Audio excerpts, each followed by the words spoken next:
잘 오셨습니다. 얼굴 좀 피셔도 될 것 같아요.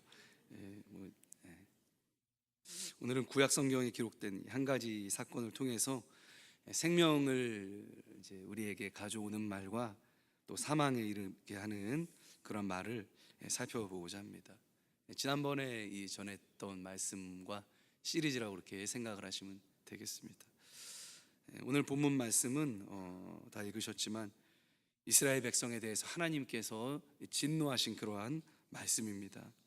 본문만 봐도 하나님이 얼마나 화가 나셨는지 그 진노가 느껴질 수 있습니다. 모세가 그 가데스 바네아에서 12명의 정탐꾼을 뽑아서 가나안 땅으로 파송합니다. 이제 그 땅에 우리가 진격해 들어갈 것인데 그 땅이 어떤 땅인지 너네가 좀 보고 와라, 그렇게 해서 보낸 거죠. 근데 다녀와서 그 정탐꾼들이 한 말과 그 말의 백성들이 반응한 그 행동 때문에 하나님께서 오늘 본문의 말씀처럼 진노하시는 겁니다. 여러분, 구약의 이 백성들에게 하나님의 진노는요, 곧 죽음과도 같았습니다.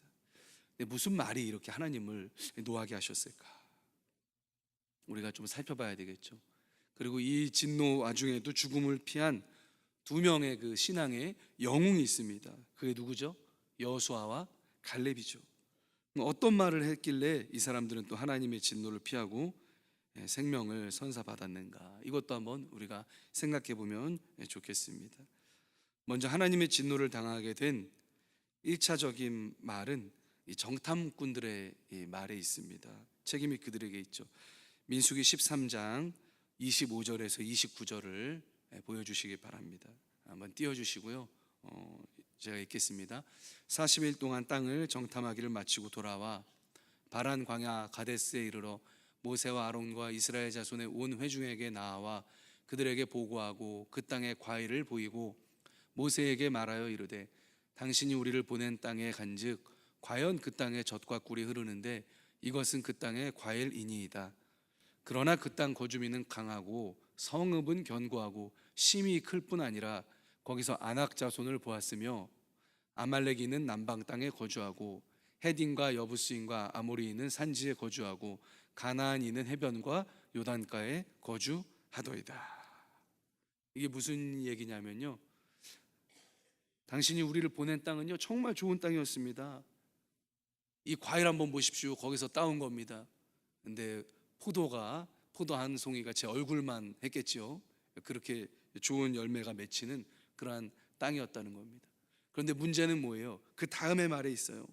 28절이죠. 그러나 그 땅 거주민은 어떻다고 그랬어요? 강하다. 성읍도 견고하다. 심이 크다. 거기서 아낙 자손을 봤다.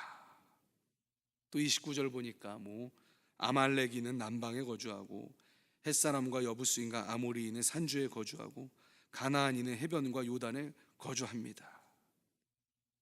28절 한번 보여주시겠어요? 28절 한번 28절만 띄워주세요. 28절의 첫 부분이 뭐죠? 그러나죠. 그러나는 어떤 전치사입니까? 주로 반론을 제기할 때 쓰이는 전치사입니다. 내려주셔도 됩니다. 제 얼굴 보셔야죠. 그렇죠? 하나님이 명령하신 일이잖아요. 이 일을 위해서 하나님이 이집트에서부터 구원해 내신 겁니다. 사실 왜? 가나안 땅으로 들어가서 하나님의 백성을 만드셔서 그 백성으로 하여금 뭘 이루시게 하려고? 구원의 역사를, 인류 구원의 역사를 이루시게 하려고 하나님이 이집트에서부터 하나님께서 그 10가지 재앙에서부터 막 홍해를 가르시고 엄청난 일을 행하시면서 여기까지 이제 데리고 온 거예요. 그 땅에 들어가게 하려고. 그래서 너네 이제 들어갈 거야. 정탐꾼 보내놨더니 갔다 와서 한다는 말이 뭐예요?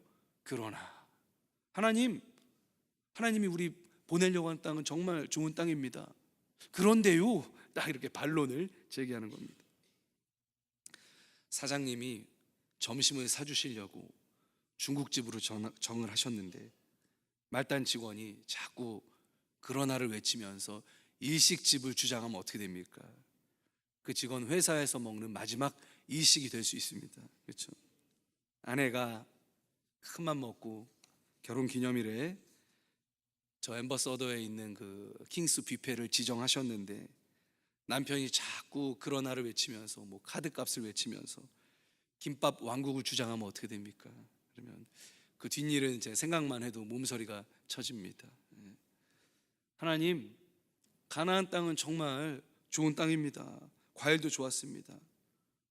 여기까지 얘기하고 났으면 그 뒤에 무슨 전치사가 나와야 됩니까? 하나님, 그러므로 이게 나와야죠. 그러므로 이 루트로 진격해 가면은 우리가 그 땅을 취할 수 있을 겁니다. 그런 거 아니에요, 여러분? 긍정이 나와야죠, 당연히. 그렇기 때문에 하나님, 우리가 당장 올라가도 이길 수 있을 줄 믿습니다. 뭐 이런 말이 나와야죠. 이집트에서 하나님이 홍해 갈라주시는 거 못 봤습니까? 사실 하나님이 원하는 건 뭐예요? 이 사람들 보고 지금 싸우라는 게 아니에요. 뭐 이집트 군대랑 이스라엘 백성이 싸웠습니까? 아니잖아요. 누가 싸워주셨어요? 하나님이. 그러니까 하나님이 원하시는 건 뭐예요? 너희 그냥 순종해서 올라가기만 해라. 싸우는 신용만 해라. 실제 누가 싸워주겠다? 내가 싸워주겠다는 거예요. 하나님이 싸워주겠다는 거예요. 뭐 홍해 앞에 선 바로 앞에서 이스라엘 백성들이 한 일이 있습니까? 하나도 없어요. 하나도 없어요. 하나님이 다 하셨죠. 그런데 10명이 어떻게 합니까? 이 긍정 전치사가 아닌 부정 전치사를 그 뒤에다 갖다 붙이는 거예요.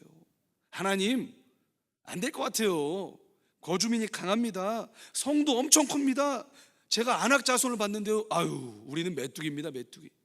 이런 얘기를 하는 거예요. 저는 이 10명의 사람들의 말을 묵상하면서 굉장히 안타까웠어요. 도대체 이 10명의 정탐꾼이 이집트에서 탈출할 때 홍해를 건넜잖아요. 홍해를 건널 때 좌우에 그 물이 벽이 됐다고 그랬거든요. 그 벽이 된 물을 보면서 무슨 생각을 했을까, 이 사람들이. 무슨 생각을 하면서 거기를 걸었을까, 이 사람들이. 굉장히 안타까웠습니다. 노랑나비랑 흰나비가 있었다고 해요. 근데 참 이상한 게 노랑나비한테는 항상 행복한 일만 생겼습니다. 반면에 흰나비한테는 항상 불행한 일만 생겼어요. 그래서 노랑나비는 늘 기뻤고 흰나비는 늘 우울했습니다. 나비 마을에 며칠 동안 비가 계속 내렸다고 합니다. 그래서 집에만 갇혀있던 나비들이 이제 나와서 서로에게 안부 인사를 했다고 해요. 흰나비가 말했습니다. 아유, 날씨도 그냥 뭐 같아서 비만 많이 와서 습기 때문에 벽이 다 썩었어. 아유, 우리 동네 비가 많이 와서 못 살겠네. 이렇게 얘기를 했다고 합니다. 불행한 거죠. 근데 저쪽에서 노랑나비는요, 이렇게 친구들에게 인사를 했다고 합니다. 아유, 비가 와서 너무 다행이야. 우리가 청소도 못했는데 청소 못했던 거리도 깨끗해졌다.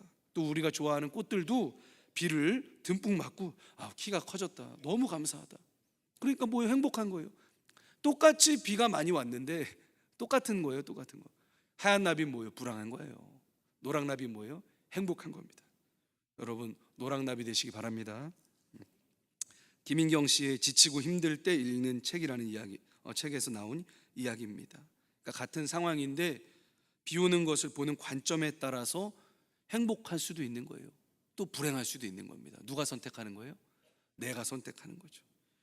미국 심리학자 셰드 햄스테더 박사는 인간이 하루에 5만에서 6만 가지 생각을 한다고 합니다. 그 많은 생각 중에 75%는 부정적인 생각일까요? 긍정적인 생각일까요? 네, 부정적인 생각이라고 그래요. 25%만 긍정적인 생각이라고 합니다. 그래서 우리가 생각을 어떻게 해야 된다는 거예요? 관리해야 된다는 거죠. 가만히 놔두면 누구나 부정적인 방향으로 생각이 기울어질 수밖에 없다는 겁니다. 부정적인 생각은요, 부정적인 말을 하게 만드는 거예요. 왜? 생각이 입으로 표현되는 게 말이기 때문에 그렇다는 거죠. 그래서 우리가 긍정적인 말을 하려면요, 먼저 뭘 바꿔야 됩니까? 생각을 바꿔야 되죠. 생각이 되어지는 논리의 회로를 바꿔야 되는 거예요. 보다 긍정적인 논리로 전개시키는 이 사고방식으로 우리의 사고를 바꿔야 된다는 거죠. 정탐꾼들 10명의 논리 회로는요, 부정적인 논리 회로였습니다. 그러니까 똑같은 사건을 보고 해석하는 논리가 부정적이었다는 거죠. 이 시각을 어떻게 바꿔야 돼요? 긍정적으로 바꿔야 되는 거예요. 여호수아 갈렙은 뭡니까? 똑같은 사건을 보고 긍정적으로 바라본 거예요. 그러니까 긍정적인 말을 하는 사람이든 부정적인 말을 하는 사람이든 모두 뭐가 있다는 거예요? 논리적 근거가 있다는 거예요. 10명의 논리가 뭘까? 제가 가만히 생각해 봤어요. 그러니까 객관적인 방식으로 본 거예요. 그들은 우리보다 힘이 세다, 장비도 더 좋다, 성을 끼고 있기 때문에 전투할 때 지리적인 이점도 더 좋다는 거예요. 또 숫자도 많다는 거예요. 무슨 족속 무슨 족속 무슨 족속 들어가면서, 그럼 뭐 땅이 비어 있는데 뭐 거기 안 삽니까? 뭘 그거 굳이 그렇게 뭐 예를 다 들어가면서까지 그렇게 부각시켜야 됩니까, 여러분? 그런데 이 사람들의 논리에 결정적인 허점이 있어요. 그게 뭡니까? 누가 없다는 거예요? 이 논리에 누가 안 계십니까? 하나님이 안 계시다는 거예요. 10명의 정탐꾼들한테는 그 일을 명령하신 하나님이 안중에도 없는 거예요. 그러니까 논리 회로가 똑똑한 척해도 똑똑하지 못한 겁니다. 반면 여호수아와 갈렙의 논리는 무엇입니까? 여호수아 갈렙은 누굴 먼저 본 거예요? 하나님을 먼저 떠올린 거예요. 적들을 보기 전에, 성을 먼저 보기 전에, 그들의 숫자를 보기 전에 하나님을 먼저 본 거예요. 우리가 누구냐? 우리는 하나님이 저 이집트에서 꺼내온 백성이라는 거예요. 우리 모두 이집트에서 경험해봤지 않냐? 그 강팍한 바로의 손에서도 하나님이 구원하셨다. 그 홍해를 가르시고 우리를 구원하셨다. 그리고 이 일은 하나님이 명령하신 일이다. 그러므로 우리가 들어가면 무조건 이긴다. 어린아이가 들어가도 이긴다는 거예요. 여호수아 갈렙은 누구만 보이는 거예요? 지금 눈에? 하나님만 보이는 거예요. 여호수아 갈렙은 지금 문제는 보이는 겁니까? 안 보이는 거예요? 안 보이는 거예요. 안중에도 없는 거예요. 근데 서로 안중에도 없는 대상이 다른 거예요. 차이점이 뭡니까? 누굴 먼저 보는가? 누굴 크게 보는가? 그러니까 둘이 서로 다른 말을 하는 거죠. 똑같은 걸 보고 와서. 여러분, 신앙이 뭡니까? 논리를 전개할 때 하나님을 먼저 보는 것입니다. 문제를 먼저 보는 게 아니에요. 하나님을 크게 보는 것입니다. 문제를 크게 보는 게 아니에요. 그게 여러분 신앙이고 믿음인 줄 믿으시기를 바랍니다. 정탐꾼은요, 하나님을 생각하지 않았어요. 오히려 눈앞에 적들에 집중해서 적들의 강인함을 부추겼어요. 막 성벽도 튼튼하고, 아니 뭐 올라가서 뛰어봤어요? 튼튼한 줄 어떻게 알아요? 뭐 투석기로 때려봤습니까? 튼튼한지 부실공사인지 어떻게 알아요? 왜 문제를 부추기는 거예요? 왜? 불가능을 생각하는 사람에게는 뭐만 보여요? 불가능한 이유만 보입니다. 그런 사람들은요, 왜 불가능한지 이유만 찾아서 핑계를 대고 시도하지 않는 거예요. 하나님이 명령하시는데요, 여러분, 성의 크기가 무슨 상관이 있습니까? 적들의 힘이 무슨 상관이 있습니까? 인구수가 무슨 상관이 있습니까? 하나님이 해주시는데, 여러분, 하나님의 말씀 뒤에는 긍정의 말만 붙이시기를 주의 이름으로 축원합니다. 하나님의 명령은 그런 거예요. 복음 앞에는요, 복음 뒤에는요, 긍정의 말만 붙이는 거예요. 그게 구원받는 거죠. 복음 뒤에 부정을 붙이면 뭡니까? 그 죽음에 이르는 말이 되는 거죠. 정탐꾼들의 더 큰 죄가 있습니다. 뭐요? 백성을 부정적인 말로 선동한 죄입니다. 31절부터 33절 띄워주시기 바랍니다. 읽으실 수 있는 분은 같이 좀 읽었으면 좋겠습니다. 시작.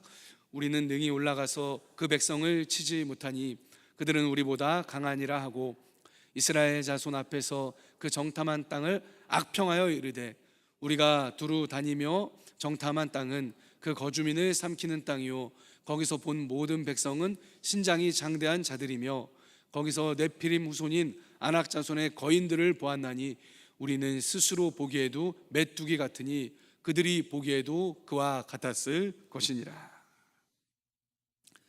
이 정탐꾼들이 뭐라고 말합니까? 아까는 땅이 어떻다고 그래요? 좋다고 그러더니 이제는 뭐까지 하는 거예요? 악평까지 하는 거예요. 아까는 아낙 자손만 얘기하더니 이제는 뭐까지 끌어왔어요?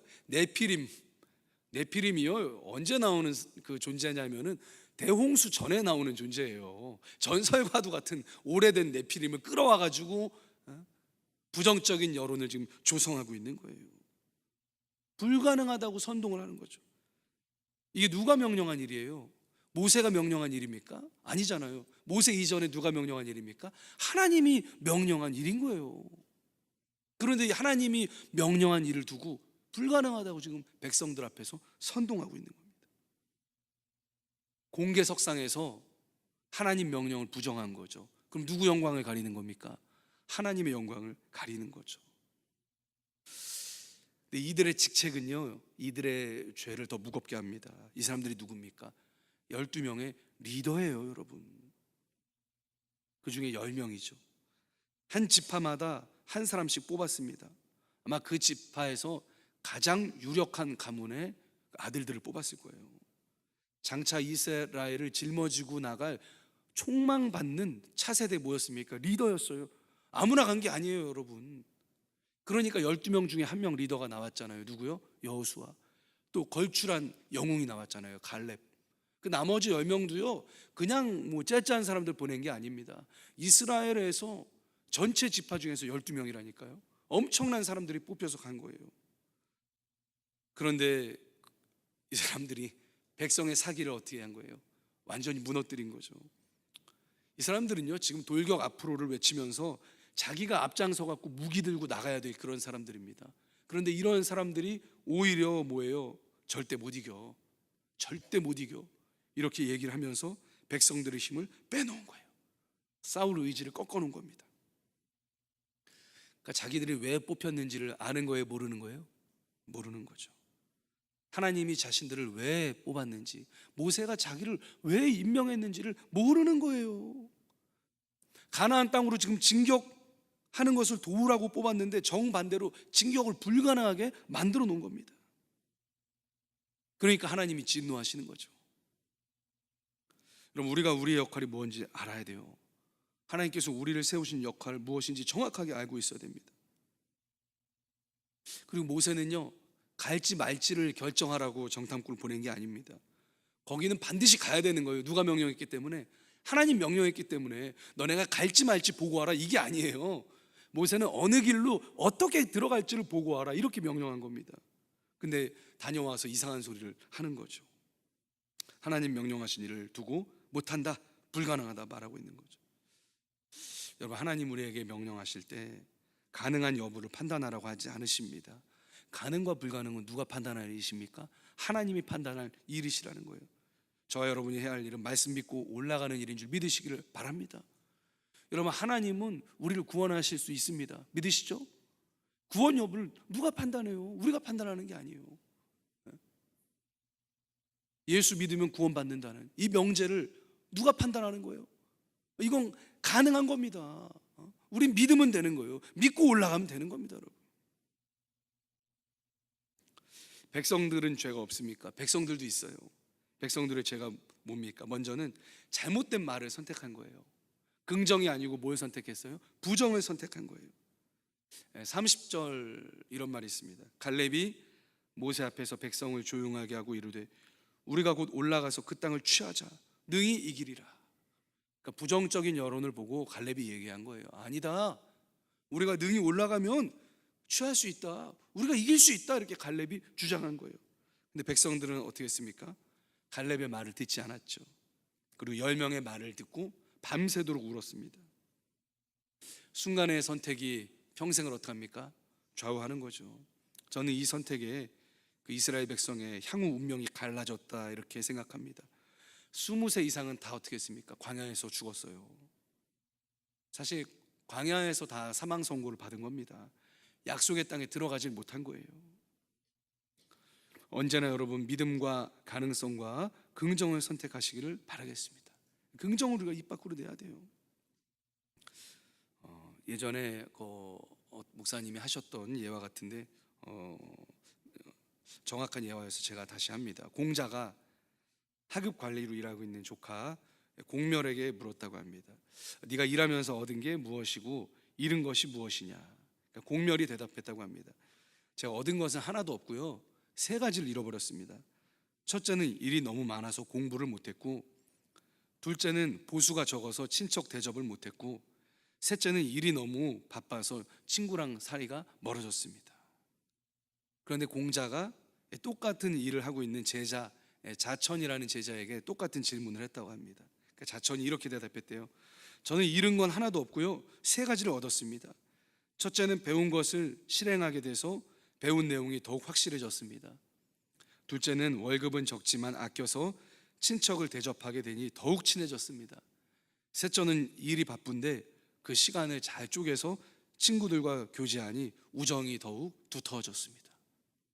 여러분 상황이 똑같죠? 그런데 다르다는 거예요. 같은 상황인데 말이 전혀 다르다는 거예요. 생각이 다르기 때문입니다. 자신에게 주어진 것 여러분 좋은 쪽으로 해석해서 좋은 말을 할, 또 믿음의 말을 할 기회로 활용하시기를 바라겠습니다.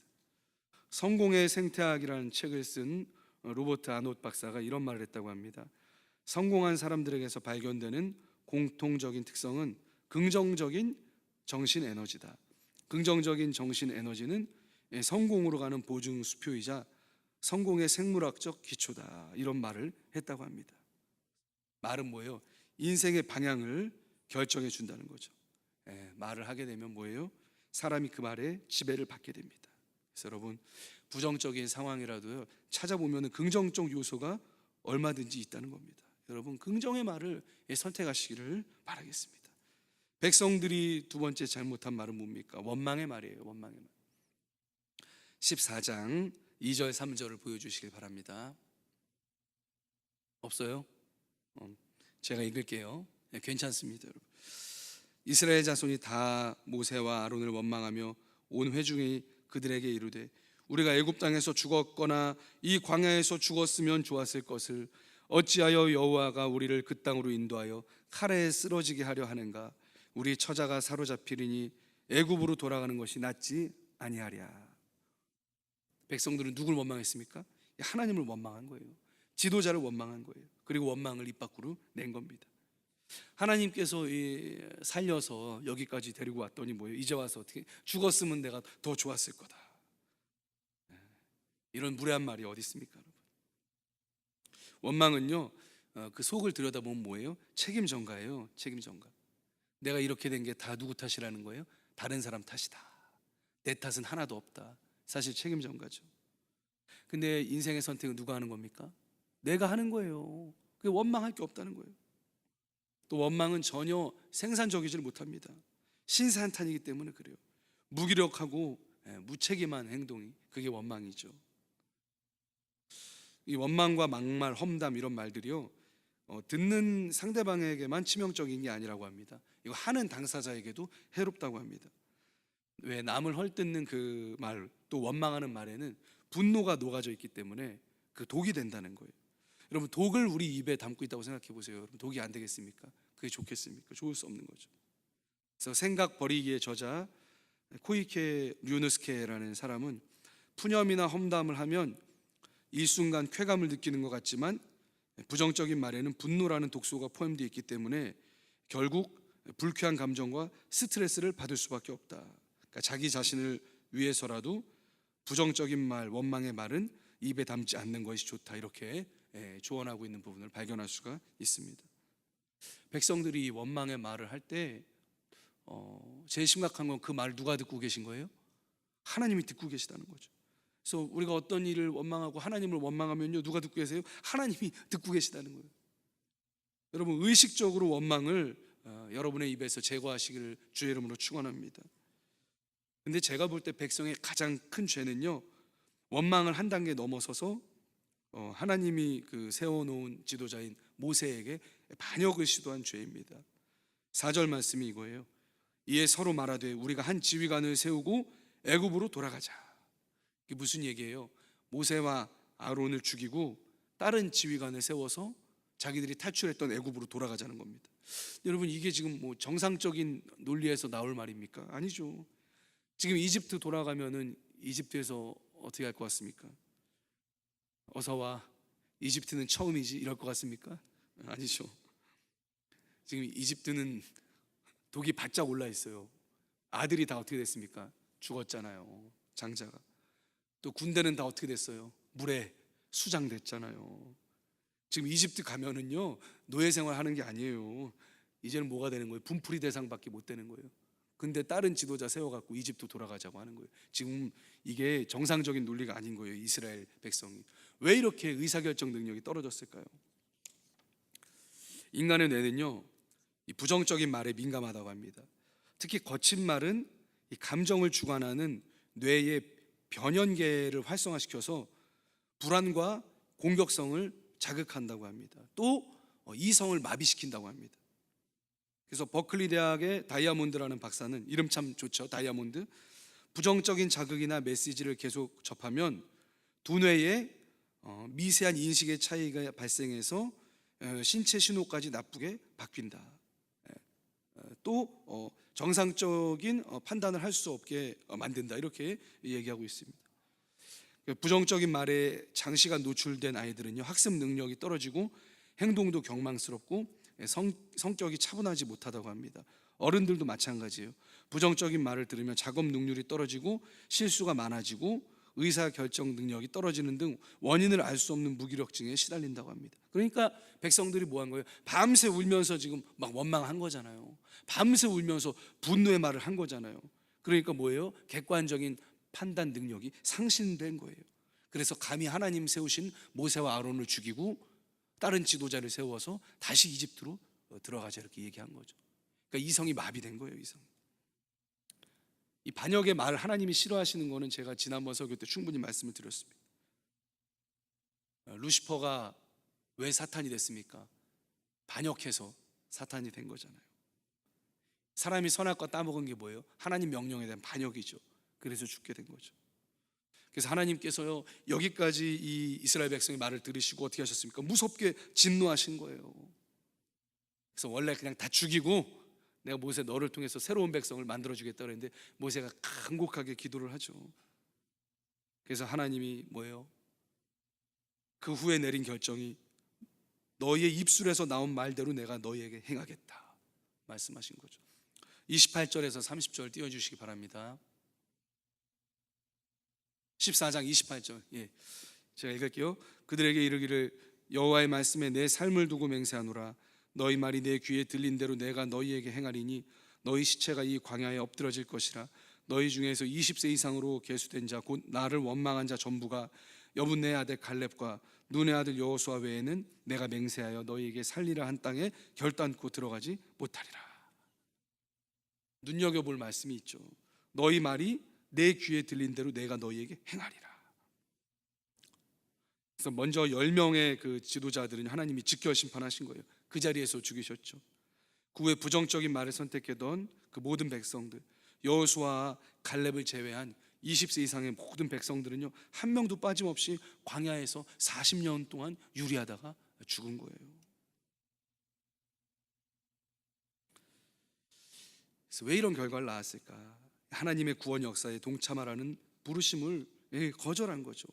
하나님의 구원이 불가능하다고 그렇게 이야기를 한 거죠.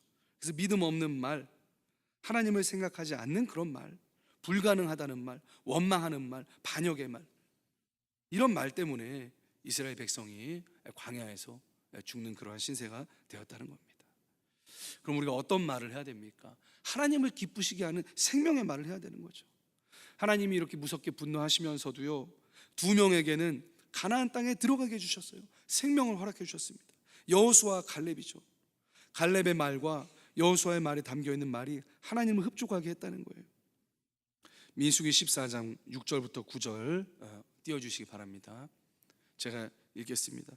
그 땅을 정탐한 자 중의 눈의 아들 여호수아와 여분네 아들 갈렙이 자기들의 옷을 찢고 이스라엘 자손의 온 회중에게 말하여 이르되 우리가 두루 다니며 정탐한 땅은 심히 아름다운 땅이라. 여호와께서 우리를 기뻐하시면 우리를 그 땅으로 인도하여 들이시고 그 땅을 우리에게 주시리라. 이는 과연 젖과 꿀이 흐르는 땅이니라. 다만 여호와를 거역하지는 말라. 또 그 땅 백성을 두려워하지 말라. 그들은 우리의 먹이라. 그들의 보호자는 그들에게서 떠났고 여호와는 우리와 함께 하시느니라. 그들을 두려워하지 말라. 아멘. 이게 생명의 말이죠. 무슨 말이에요? 긍정의 말, 가능성의 말입니다. 할 수 있다는 거죠, 여러분. 한번 해보겠습니다. 할 수 있습니다. 정주영 회장, 현대를 이렇게 세운 인물이죠. 부하들이 회장님, 그 전망해봤는데 안 될 것 같습니다. 회장님, 그 중동 사업은 너무 어려울 것 같습니다. 불가능할 것 같습니다. 이렇게 얘기하면 정주영 회장이 뭐라고 그랬답니까? 해봤어? 해보긴 해봤어? 시도는 해보고 지금 나한테 와서 불가능하다고 하는 거냐, 이렇게 호통을 쳤다고 합니다. 여러분, 우리 해봐야 돼요. 여러분, 할 수 있습니다. 여러분, 할 수 있다고 믿고 고백하시기를 바랍니다. 하나님이 그 말을 기뻐하시는 거예요. 세계 최초로 서예 크로키라는 장르를 개척한 석창호 화백, 이분이 그림을 그리게 된 게 순전히 아들 때문이었다고 합니다. 이 석창호 화백은요, 감전사고로 두 팔을 잃었다고 그래요. 근데 두 팔이 없는 그에게 10살 난 아들이 와서 이렇게 얘기했다고 합니다. 천진난만하게, 아빠 그림 그려주세요. 두 팔이 없는데. 그래서 그 말을 듣고 이 사람이 세계 최초로 서예 크로키라는 장르를 개척한 화백이 된 거죠. 손가락이 2개밖에 없는 이희아 양이 피아니스트가 됐다고 합니다. 엄마가 맨날 이 딸의 손을 어루만지면서, 야, 네 손이 내 손보다 훨씬 예뻐, 매일매일 이렇게 쓰다듬어 주면서 얘기했다고 합니다. 신의 손이라고 불리는 미국 존스 홈키스 대학 신경외과 전문의 벤 카슨 박사가 정말 유능한 의사가 될 수 있던 것도 어머니가 해준 말씀 덕분입니다. 이 박사는요, 샴 쌍둥이였다고 그래요. 그래서 세계 최초로 샴 쌍둥이 분리 수술을 받았다고 합니다. 상처 때문에 어린 시절에 정말 흑인 빈민가에서 불량한 사람들이랑 어울려 다니면서 늘 말썽만 부렸다고 합니다. 그런데 어머니는요, 포기를 하지 않고 계속해서 얘기했다고 그래요. 야, 벤, 너는 마음만 먹으면 뭐든지 할 수 있어. 네가 지금 마음을 안 먹어서 그렇지, 너는 마음만 먹으면 무엇이든지 될 수 있어. 그러니까 정말로 유능한 신경외과 전문의가 된 거죠. 미국 예일 대학의 심리학과 존 바그라는 교수는 우리 뇌가 움직인다라는 단어를 읽으면 무의식적으로 행동할 준비를 한다, 이렇게 얘기하더라고요. 그러니까 특정한 단어가 뇌의 특정 부위를 자극해서 의식할 수 없어도 움직인다라는 말을 들으면 움직인 준비를 하고 있다는 거예요. 그러면 할 수 있다라고 말하면 우리 뇌가 그걸 할 준비를 한다는 거예요. 여러분, 가능성을 말하시기를 주의 이름으로 축원합니다. 특별히 하나님의 역사에 대해서는요, 가능성을 얘기해야 돼요. 하나님의 말씀에 대해서는요, 불가능이 없습니다. 가능성을 얘기하라는 거예요. 둘째로 여호수아의 갈렙이 말이 무슨 말입니까? 믿음의 말입니다. 여호와께서 우리를 기뻐하시면 우리를 그 땅으로 인도하여 들이시고 그 땅을 우리에게 주시리라. 위에서 말씀드렸죠. 여호수아랑 갈렙은요, 적들이 얼마나 강한지는 관심이 없었어요. 안중에도 없었습니다. 누구만 생각했어요? 하나님만 생각한 거예요. 그래서 믿음의 말을 할 수 있었던 거죠. 여러분, 어떤 일에 봉착하시든지 하나님만 생각하시길 주의 이름으로 축원합니다. 그래서 그런 말씀을 하세요. 너희의 말이 내 귀에 들린 대로 그대로 행하리라. 그러니까 10명은 뭐예요? 못 들어간다 하니까 하나님이 못 들어가게 하신 거예요. 근데 여호수아와 갈렙은 뭐예요? 들어간다고 하니까 하나님이 어떻게 해주신 거예요? 들어가게 만들어 주신 거라는 거죠. 그럼 매사에 하나님 생각하시고 문제 앞에서 하나님의 존재를 생각하면서 선한 말을 선포하시기를 바라겠습니다. 셋째, 이들의 말은요, 승리의 말이에요. 승리의 말. 그들은 우리의 뭐다? 먹이라. 10명은 뭐라고 그랬어요? 우리가 메뚜기다. 그럼 뭐가 좋으세요? 메뚜기 튀김이 돼갖고 적들의 입에 들어가고 싶으세요? 말이 다른 거예요, 여러분. 그래서 여러분, 승리를 선포하시기 바랍니다. 장애가 있을 수 있습니다. 그런데 충분히 극복할 수 있습니다. 제게 해결할 솔루션이 있습니다. 하나님이 해결하게 해주십니다. 충분히 해결할 수 있습니다. 이렇게 얘기해야 된다는 거예요. 이게 승리의 말이라는 거예요. 또 승리의 말이 뭘까? 가만히 생각해 봤더니 감사가 승리의 말이에요, 여러분. 감사는요, 승리의 말이에요. 중동 붐이 한창인 시절에 한 부인이 해외에서 취업 중인 남편으로부터 편지를 받았습니다. 여보, 어제 내가 몰던 덤프트럭이 뒤집혔어. 몸은 괜찮은데 트럭이 망가지고 내 과실이어서 변상해줘야 돼서 2달 동안은 생활비를 보낼 수 없을 것 같아요. 본국에서 잘 먹고 잘 사는 사람도 많은데 해외에 나와서 또 시원한 사무실에서 일하는 사람도 많은데 왜 하필 날 하는 일마다 이 모양이니 신세가 참 원망스럽구려. 이렇게 편지를 썼다고 합니다. 그러니까 이 편지를 받은 아내가 이렇게 답장을 썼다고 그래요. 여보, 자동차가 뒤집혔는데 당신 몸 상하지 않았다니 얼마나 감사한 일이에요. 또 해외에 가고 싶어도 기술이 없어서 못 가는 사람이 얼마나 많은데 당신은 건강하게 취업했으니 얼마나 감사한 일이에요. 또 당신은 막일이라도 하려고 갔는데 운전 경력을 인정받아서 중장비를 끌게 됐잖아요. 그게 얼마나 감사한 일이에요. 이렇게 편지를 써서 보냈다고 합니다. 여러분, 이게 승리의 말입니다. 이런 사고 하나님 기뻐하시는 줄 믿으시기를 바랍니다. 또 찬양도 승리의 말이에요. 어떤 일이 닥쳐와도 이미 나를 십자가 위에서 구원하신 그 하나님을 찬양하는 거예요.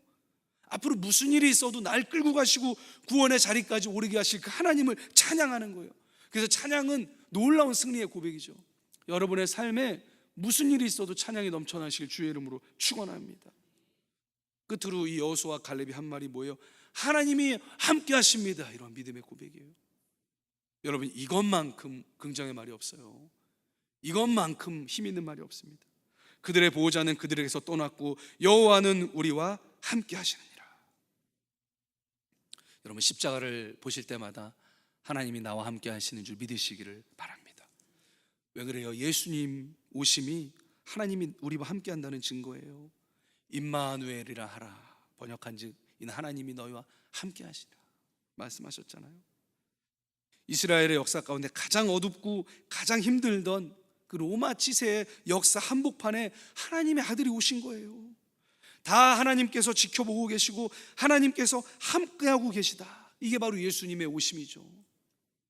그래서 예수님의 존재가 하나님이 우리와 함께 하신다는 증거가 되는 겁니다. 여러분, 언제나 십자가 바라보시면서 하나님이 나와 함께 하십니다는 믿음의 고백을 하시기를 바라겠습니다. 여러분, 경기가 어려워도요 하나님이 함께 하세요. 상황이 어려워도요 하나님이 함께 하십니다. 힘들어도 고달파도 하나님이 함께 하십니다. 능히 극복할 수 있습니다. 이러한 믿음의 고백을 하시기를 바라겠습니다. 정리하겠습니다. 생명의 말이 무엇입니까? 구원을 이루어 가시는 하나님의 역사에 긍정하는 말이에요. 여러분, 이 성경이 말하는 바가 뭐예요? 요한복음 3장 16절이라고 생각합니다. 하나님이 세상을 이처럼 사랑하사 독생자를 주셨으니 이는 저를 믿는 자마다 멸망치 않고 영생을 얻게 하려 하심이라. 이 말씀을 긍정하는 거예요. 예수님이 우리에게 더 풍성한 생명을 주신다는 것, 또 영원한 생명으로 인도하신다는 것을 긍정하는 거예요, 여러분. 그래서 하나님께서 승리하게 하실 것을 믿는 믿음의 말입니다. 십자가를 바라보는 감사와 찬양의 말입니다. 하나님이 고비마다 나와 함께 하신다는 믿음의 고백입니다. 이 말이 뭐예요? 모든 문제보다 하나님의 구원 역사를 크게 보는 말이에요. 모든 문제보다 하나님을 먼저 생각하는 그런 논리 과정을 통해서 도출된 말이라는 겁니다. 여러분, 가능하다는 말은 가능할 이유를 만들어냅니다. 믿음의 말은요 믿는 그대로 됩니다. 승리의 말은요 승리하게 만듭니다. 감사하는 말은요 감사할 제목을 만들어냅니다. 찬양의 말은요 찬양할 상황으로 인도하십니다. 하나님이 나와 함께 하신다는 고백을 하나님 가장 기쁘시게 합니다. 말씀 마무리하겠습니다. 하나님 믿는 사람은요 부정을 얘기할 수 없습니다. 긍정을 얘기할 수밖에 없습니다. 왜 그래요? 하나님 때문에, 복음 때문에, 이미 승리하신 예수 그리스도를 바라보기 때문에. 여러분, 우리 운명의 끝이 뭡니까? 결국 승리예요. 결국 영광입니다. 여러분의 삶에서 복음을 긍정하시기 바랍니다. 예수님 십자가에서 이루신 승리가 나의 승리가 됨을 믿으시기 바랍니다. 이거를 긍정하는 거예요. 이게 생명의 말이에요. 이걸 부정하고 복음을 믿지 못하는 말이 죽음의 말입니다. 그래서 복음을 믿는 모든 사람들은요 우리가 인생을 걸어가면서 겪는 모든 문제를 뭐예요? 과정으로 보는 거예요. 궁극적인 승리를 향해 가는 과정이다. 나를 단련하시는 하나님의 손길이다. 믿음을 시험하시는 하나님의 테스트다. 더 큰 복을 주기 위한 하나님의 보너스다. 이렇게 보는 거예요. 그래서 우리가 긍정적인 이야기를 하는 건요 막연한 게 아니에요. 우리 능력도 아닙니다. 하나님 때문에 우리가 승리한 긍정의 언어를 말할 수가 있는 거예요. 여러분, 할 수 있으면 믿으시기 바랍니다. 여러분 가정 잘 될 줄 믿습니다. 여러분 자녀들 어떤 위대한 사람이라도 될 수 있을 줄 믿습니다. 우리 교회가 잘 될 줄 믿습니다. 대한민국도 잘 될 줄 믿습니다. 우리 입술의 여호수아와 갈렙과 같이 긍정의 말, 가능성의 말, 믿음의 말, 승리의 말, 하나님 함께 하신다는 고백이 주렁주렁 열매 맺혀서 그러한 복된 인생 사시기를 주의 이름으로 축원합니다.